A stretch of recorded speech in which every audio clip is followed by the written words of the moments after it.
देश इस वक्त एक बड़ी समस्या से गुजर रहा है। समस्या है कोरोना वायरस की, जिसे निपटने के लिए लॉकडाउन किया गया। बहुत हद तक संक्रमण पर काबू पाया गया, मगर उसके बाद राहत देने के लिए अनलॉक किया गया। अनलॉक होते ही जैसे कोरोना वायरस भी अनलॉक हो गया, संक्रमण तेजी से बढ़ने लगा। इस दौरान एक बात तो दिलचस्प है कि ये दौर से जिससे हम गुजर रहे हैं, इसे कोई जीवन भर भी नहीं भूल पाएगा और इसे जीना भी बेहद जरूरी है। नमस्कार, मैं हूं शारिफ इब्राहिम और लेकर आया हूं स्पेशल रिपोर्ट।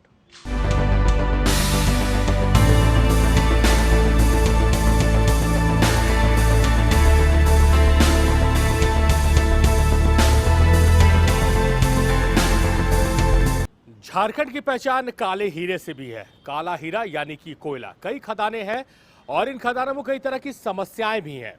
गोविंदपुर के एरिया 3 के खदान में क्या कुछ समस्याएं चल रही है, देखिए इस खास रिपोर्ट में। दुनिया के सबसे बड़े कोयला खानों का गढ़ माना जाता है कोयलांचल का ये इलाका। यूं तो कोयलांचल की कई कहानियां हम अक्सर सुनाते आते हैं। कभी हादसे की तस्वीर आती है तो कभी मजदूर अपने दर्द को सामने लेकर आते हैं। लेकिन इस काले हीरे के पीछे कई ऐसी कहानियां हैं जो कोयले की खान में दफन हो जाती है। आज हम आपको ऐसे ही एक कोलियरी में ले चलेंगे जहां मजदूरों के दर्द को हमने करीब से जानने की कोशिश की। आज यह कोलियरी चर्चा में है।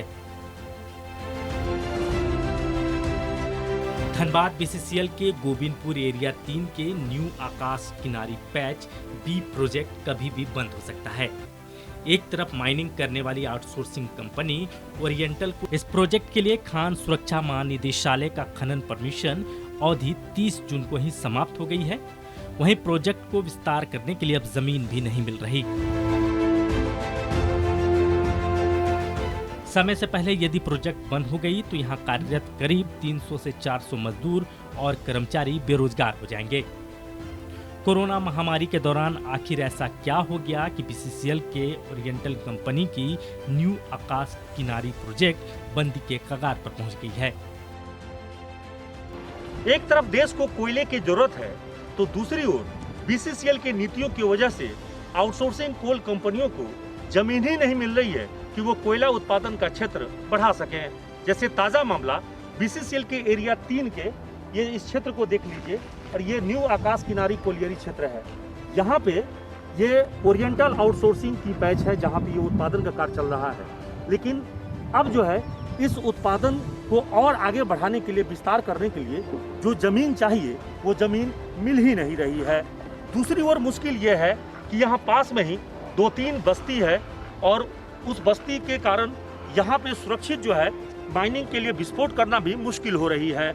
और सामने से ये डीवीसी की लाइन 33,000 केवी गई हुई है।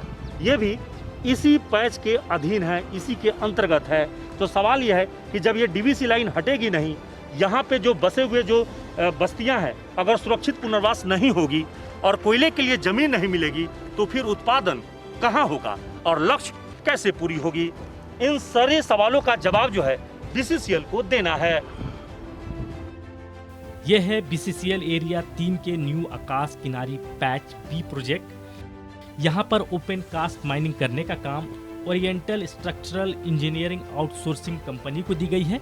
वर्ष 2014 में 6 वर्षों के लिए कोयला खनन की लीज कंपनी को दी गई, जिसमें आउटसोर्सिंग कंपनी ने 250 लाख क्यूबिक मीटर ओबी पत्थर की निकासी और 70 लाख मैट्रिक टन कोयले का उत्पादन करने का लक्ष्य रखा था, जिसमें 5 साल में कंपनी ने करीब 151 लाख क्यूबिक मीटर ओबी पत्थर निकाला और 22 लाख मैट्रिक टन कोयले का उत्पादन किया।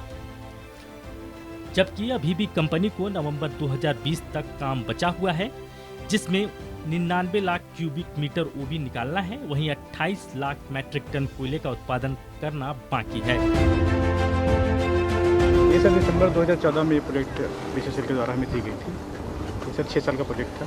ठीक है, इसमें तकरीबन हमें 250 लाख क्यूबिक मीटर ये हमें हमारा ओबी का लक्ष्य था और तकरीबन 70 लाख मैट्रिक टन कोयले का लक्ष्य था। पूरा कितना हुआ? जिसमें कि सर हमने इसमें से ओबी का ओवरबर्डन का 150 लाख टन हमने कार्य कर दिया है। ठीक है, और कोयले का 78 लाख मैट्रिक टन ये हमने कार्य कर दिया। नहीं, तो अभी तो आपका मैं इसका जो लक्ष्य है वो अभी पूरा नहीं हो पाया। जी, लक्ष्य ये पूरा नहीं हो पाया। लगभग 100 लाख क्यूबिक मीटर ओवरबर्डन बचा हुआ है। तकरीबन 28 लाख मीट्रिक टन कोयला बचा हुआ है। 30 हेक्टेयर में फैले इस पैच में वैसे तो 95% में ओपन कास्ट खनन का काम चल रहा है, लेकिन अब कंपनी को कोयला उत्पादन करना मुश्किल हो रहा है। इसके कई कारण बताए जा रहे हैं। एक तो कोयला खनन के लिए सुरक्षित जगह नहीं बची है, दूसरा पास में ही घनी आबादी वाली रजवार बस्ती, चौहान, बेलदार बस्ती और विस्फटिया बस्ती है। ऐसे में विस्थापितों का सुरक्षित पुनर्वास कराए बिना कोयला उत्पादन के लिए सुरक्षित विस्फोटक करना मुश्किल हो रहा है। शक्ति है, जब मान लो कि आपके पास काम करने के लिए कहीं पर जगह नहीं मिलेगी, कुछ भी नहीं मिलेगा, अगर उसको हमारे पास में काम करने के लिए अगर विषय लगा प्रबंधन अगर हमको काम करने के लिए ज़मीन दे तो काम करने में कंपनी पीछे नहीं हट रही। काम तो जा रही कंपनियों के, इतने लोगों का रोजी रोजगार भरण पोषण चल रहा है। इन खदानों में मजदूरों की सुरक्षा का भी ध्यान नहीं रखा गया है। इन सभी कारणों से कोल आउटसोर्सिंग कंपनी यदि समय से पहले उत्पादन बंद कर चल जाती है तो यहाँ कार्यरत लगभग 400 मजदूर और कर्मचारी बेरोजगार हो जाएंगे। ऐसे में कंपनी के अधिकारी और मजदूर सभी बीसीसीएल प्रबंधन और डीजीएमएस के प्रोजेक्ट को बचाने की गुहार लगा रहे हैं ताकि किसी को कोरोना काल में बेरोजगारी का दंश न झेलना पड़े। धनबाद के कोयला क्षेत्र में करीब 300 करोड़ की पूंजी निवेश करने वाली बीसीसीएल की outsourcing company oriental infrastructure engineers की लीज की अवधि नवंबर 2020 को समाप्त हो रही है, लेकिन तमाम व्यवधान और परेशानियों को देखते हुए बीसीसीएल की ओर से इसे 1.5 वर्ष अतिरिक्त समय दिया गया है।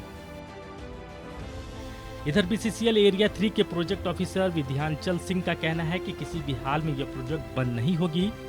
वे लोग डीजीएमएस से परमिशन दिलाने के साथ ही इसके विस्तारीकरण के लिए जमीन भी उपलब्ध कराएंगे। उन्होंने अपनी ओर से बीसीसीएल मुख्यालय को भी पत्राचार किया है। हर हाल में मजदूरों को बेरोजगार नहीं होने दिया जाएगा। वर्तमान जो पॉइंट है उसकी का सिनेमा जो है जहाँ पर पूरा हो रहा है मिला है